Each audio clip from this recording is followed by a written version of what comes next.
Hi, it's DJ IDR here from North Radio. I'm here with one of the Team Dignitas team leaders, I believe. Yes, I am R2K, I'm one of the team advisors for Team Dignitas. What is it you do for Team Dignitas? All kinds of shit, let's put it that way. I'm an advisor, so I advise, give opinions and views to players.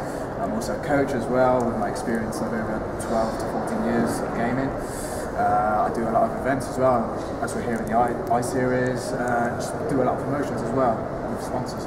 What's your opinion on the I-Series to the, say, other big lands around the world, not just in the UK? Again, with I-Series, it's a bit smaller if you compare it to something like DreamHack, which is over like 10,000 gamers in one area. And that's only summer. That's only summer, and again, of course winter is next weekend as well. Then again, you've got as well, here it's starting to grow a bit. I mean, we had the recession. Before the recession, we had nearly over 4,000, 5,000 gamers at Stoneleigh Park. And then the recession come in and everyone had to cut back, and now we're just coming back to the effect of like maybe 2,000, 3,000 gamers. So it is the biggest in the UK, but compared to Europe and across the world, it's small.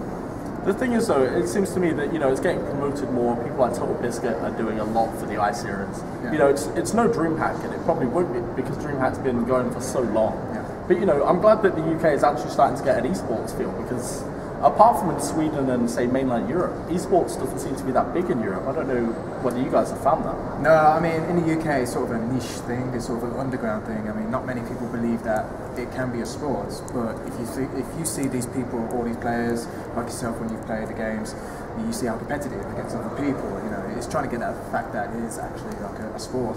I mean, dart is considered a sport, but all you do is throw like sticks and little metal things, and again bowls as well. So if that's a sport, why can't this be a sport at the same time? Well, you look at things like competitive StarCraft that in, say, South Korea are actually their national sport.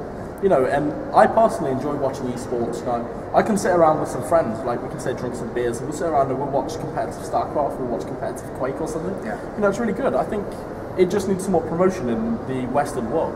You know, maybe things like the I-Series can start promoting this, and especially with guys like yourselves coming here in like organised teams. You know, it's just getting more and more competitive and more, a lot more organised. And I think really the organisation is key to what's going to happen. Well, that's what we're trying to do as well. I mean, that's why I come to these events as well, trying to promote. I mean, to casual gamers, what we do. I mean, they do see us and they sort of, you know, they try not to come around us because they think, oh, we're too pro, we're too elitist, but we're not really. We're just ordinary people like everybody else.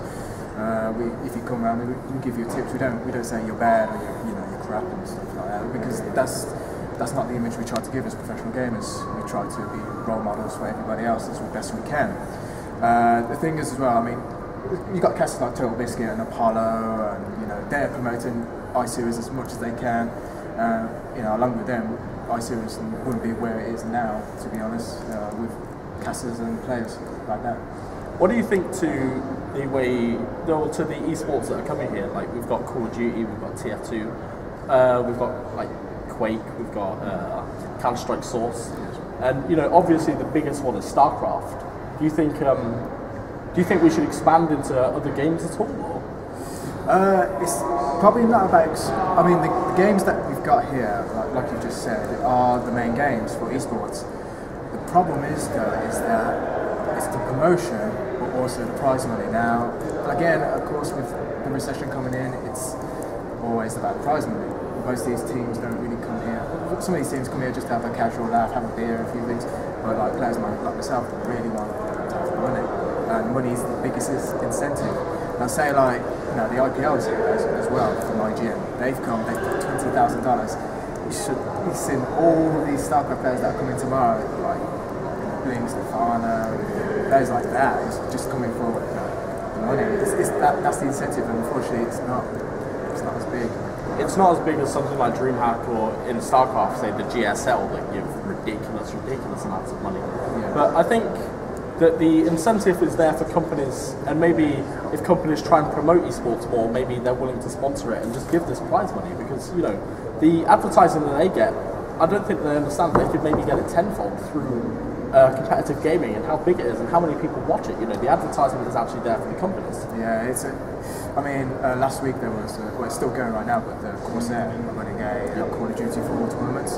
They're running €10,000, I believe, or 10,000 per comment. euros or dollars, one of the two, but I believe it's 10,000 euros. 10,000 euros. So you know, stuff like that. But as well as here, it's trying to get those sort of money here. It's, you know, it's. I see multiplayer need to sort of try and do something about it. I agree with you. It's up to them at the end of the day. Do you think it would be up to Multiplayer and iSeries to actually go out to other companies and say, you know, this is what you could get from sponsoring us and being advertised at our iSeries, you know? Because we're getting international coverage, say, from Total Biscuit, who's casting live. And, you know, there's going to be videos by people like Day 9 and Husky. That's brilliant. It's been great talking to you. Thanks a lot. I really appreciate the interview. Yeah, thank you very much.